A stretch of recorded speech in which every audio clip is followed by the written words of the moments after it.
If you're buying a home right now, or even thinking about buying a home, you've probably heard that you need to get pre-approved. But what does that mean? Today I'm going to share with you guys what exactly a pre-approval is, why that's not the same as getting pre-qualified, and why the difference between the two could either save you or cost you a ton of money. Coming up.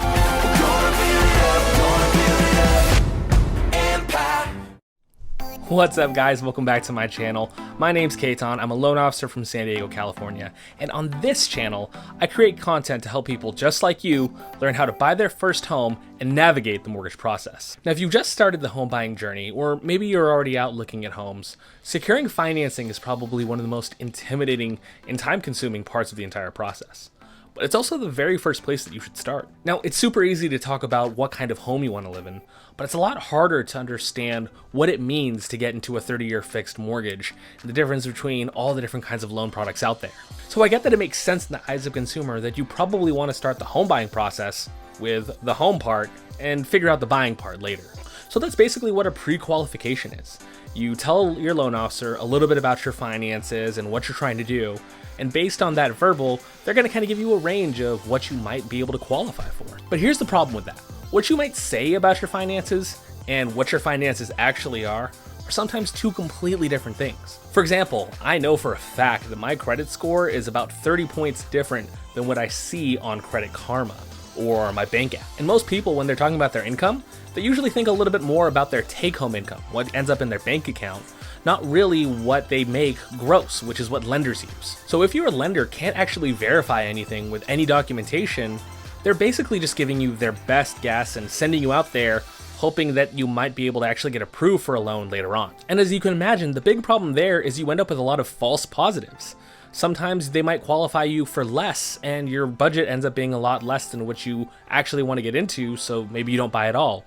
Or maybe they pre-qualify you for more home than you actually are able to get approved for, and then when you finally get under contract on that home, turns out you can't buy it because you're not approved. Now make sure you watch to the end of the video because I'm going to give you guys an awesome tip on how you can actually maximize how much you're going to get pre-approved for, and it doesn't cost that much money to do it all. Okay, so we've covered what a pre-qualification is. Now what about a pre-approval? What's that all about? A pre-approval takes a lot more paperwork, a little bit more legwork on behalf of yourself and your loan officer. But a little bit of time spent up front is actually going to end up saving you a ton of time later on. And I'll explain why. Now, first of all, we're going to look at the last 2 years of your income, usually based off of your tax returns or your W-2s. This will give us an idea of if your income is stable, if it's trending upward or trending downward, gives us kind of a baseline of what we're working with. Now, from there, we're going to look at the last 30 days of your pay stubs if you're a regular employee. This will give us an idea of if your income is significantly different than what the last 2 years of your income has shown. Usually a small difference between what you're making right now and your previous years won't matter too much.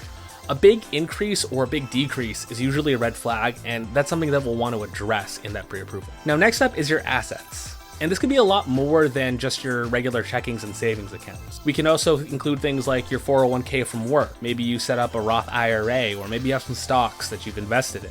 We can use all of these accounts towards your total assets. And believe it or not, every dollar matters. Even if you're not going to use that money for the down payment or for your closing costs, including those assets in your loan application can actually help strengthen your file and help you qualify for some better loans. And last but not least, we're going to take a look at your credit. Now, if you're a first-time homebuyer, you obviously don't have any experience on your credit report of paying for a mortgage. And typically, most landlords don't report your rent on your credit report either. So we're really going to pay close attention to how you've paid for things like auto loans, student loans, and personal loans over the last 24 months. And of course, we're going to look at credit card history as well, making sure that you're making all those payments on time. Payments made on time and credit utilization are probably going to be the biggest factors as a first-time homebuyer to get your score a lot higher. Now, ultimately, your credit score is going to determine what kind of loan products you can actually qualify for. It goes without saying the higher your credit score is, the better, but don't get too discouraged if you don't have perfect credit or an 800 credit score. In fact, most first-time homebuyer programs usually have a floor of about 640 to 660 for your FICO score to get qualified for one of those programs. So now that your lender's looked at all of your different finances, cash, credit, and income, the next part is a little tricky. How can we figure out how much you can get approved for? As a loan officer, the biggest factor outside of down payment to figure out how much you can get approved for is a little tricky number called DTI, or debt to income ratio. So basically what DTI is, it's the simple ratio of your monthly debts divided by your gross monthly income. Now note that we're also going to be including your new mortgage payment in this calculation, so just keep that in the back of your head. Now, we're ideally shooting for numbers somewhere between 43 and 45% here, but there are some programs that will let you go a little bit higher, so make sure you're looking at all your options. Now, remember from earlier when I said I was going to give you guys a tip on how to maximize your pre-approval? Well, debt to income is exactly how you're going to do that. Since DTI is determined by your new mortgage payment plus all of your other monthly debts, the best way that you can maximize your pre-approval is actually by paying off little cards here and there. Now, it might not seem like it's moving the needle much, but in reality, every $55 to $65 a month that you can knock off of your debts is another $10,000 towards your pre-approval amount. So in this case, a little goes a long way.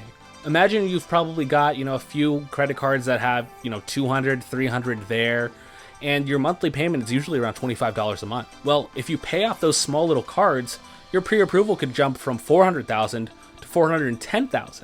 And that's a big difference overall the more credit cards you start paying off. Now, so far we've covered what a pre-qualification is and why it kind of sucks, what a pre-approval is, and how a loan officer actually goes about getting your pre-approval done, and also how to maximize your pre-approval. But why go through all the trouble of getting pre-approved if you're just going to be looking around at houses? Well, the simple answer is because you're going to do it eventually anyways. Even if you're not buying a home right now, maybe you've got plans to buy a home 6, even 12 months from now. Nothing about your finances changes from when you got pre-approved to when you're under contract.